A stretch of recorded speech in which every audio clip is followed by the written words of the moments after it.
So it's difficult to imagine now, but at one time this little stretch of water here was extremely busy, and it was a really busy port.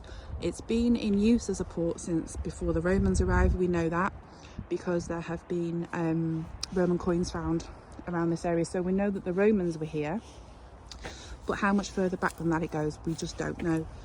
What we do know is that by the late medieval period, the port was becoming increasingly busy, and then by the 1700s, this little stretch of water and another one just on the other side of the river that you can't see from here were actually handling more cargo than the port of Liverpool, so that gives you an idea of how busy it actually was.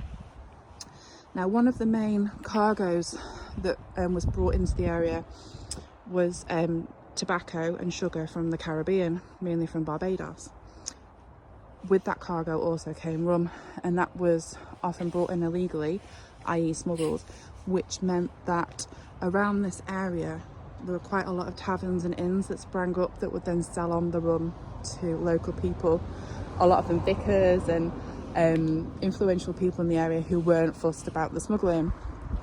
So the area became quite well known both for smuggling and also for the press ganging of men into a life at sea that they didn't want, as well as other things that I don't think I can mention on social media, but I will leave that to your imagination. So the port was in constant use until around the mid-1800s, when one of the first trains came to Fleetwood, which is just further up the river towards the Irish Sea.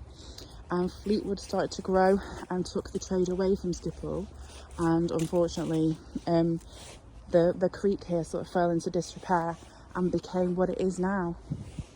But we can just imagine, just looking at it, you know, the history, the pirates, the smuggling, the contraband, the press ganging, it's all there sort of just under the water.